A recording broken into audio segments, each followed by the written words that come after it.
বিয়ে করতেছি ভরপুর আইসা খাওয়া যায়, যদিও জানি গিফট দিবি না, সমস্যা নাই। তোর বিয়েতে আমি গিফট আনবো, এত সৌভাগ্যবান তুই না। আমি জানি তো তুই আনবিও না।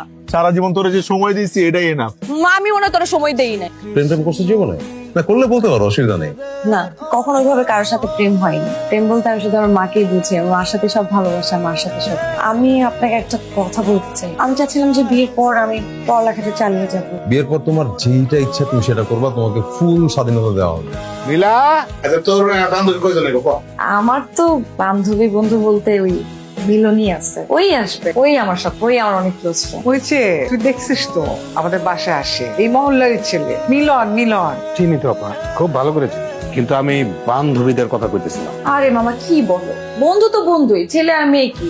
না, ছেলে বন্ধু আর মেয়ে বন্ধুর মধ্যে অনেক তফাৎ আছে। কেমন কথা বললাম মামা? আমার একটা ছেলে ফ্রেন্ড আছে, সে আমার বিয়েতে আসতে পারবে না? আর যে ছেলের সাথে আমার বিয়ে ঠিক করছো, ওই ছেলের যদি একটা মেয়ে বান্ধবী থাকে, তাহলে কি আমি বলবো আমি যে বিয়ে করবো না, বিয়ে ভেঙে দিবো? ভাই এত বেশি কথা কথা, যা এখান থেকে। শোনো, আমার বিয়েতে আমার ফ্রেন্ড আসবে মানে আসবে, ও আসবে এবং পুরো আয়োজনটা ও করবে। ঠিক আছে, কিন্তু আপা এই কারণে যদি বিয়েটা ভাঙে, এরপরে আমি আর এসবের মধ্যে নেই। মেলা, আমার একটা অনুরোধ রাখবি, তুই মিলনের সাথে আর কোনো যোগাযোগ রাখিস না। তোর বিয়ের জন্য একটা আলাদা প্ল্যান করছি, একদম তাক লাগাই দিব সবাই। শুনবি না কি প্ল্যান? তুই আমার বিয়েতে আসতে পারবি না। আরে আমারই তো আইতে হইবো, আমি নাইলে কি তোর বিয়ে হইবো নাকি? সবাই অ্যারেঞ্জমেন্ট প্ল্যানিং তো আমিই করতেছি। আমার মামা বলছে তোকে বিয়েতে না আসতে। সমস্যা নাই, বিয়েতে না এলাম, কিন্তু তোর বিয়ের পর কিন্তু তোর জামাইরে কবি যে তোর একটা ক্লোজ ফ্রেন্ড আছে, তোর বিয়েতে আইতে পারে না কারণ বিদেশ ছিল। এরপর একদিন রেস্টুরেন্টে ভরপেট খাওয়া দিবি, সব ভুলে যাবো গা। মা বলছে বিয়ের আগে তোর সাথে যাতে দেখা না করি।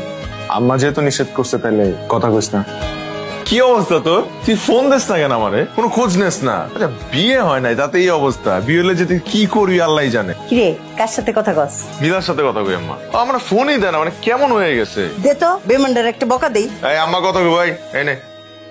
ওই কিরে বেইমান বান্ধবী, হ্যাঁ আমার ছেলেটা তোর বন্ধুর একটা ফোন দেস না, বেইমান। ওই কথা কস না কে?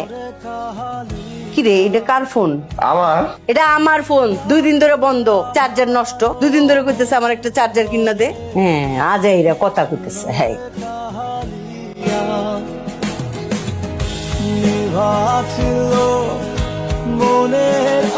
কিরে 3 দিন পরে বলে মিলার গায়ে হলুদ, কই দাওয়াত দিল না তো? সারা মহল্লার সবাই জানে, আমগো দাওয়াত কই? দাওয়াত দেয় না, এদের ইচ্ছা। ইচ্ছা মানে? আরে নীলার মার সাথে আমার কত ভালো সম্পর্ক, তোর বান্ধবী মিলা।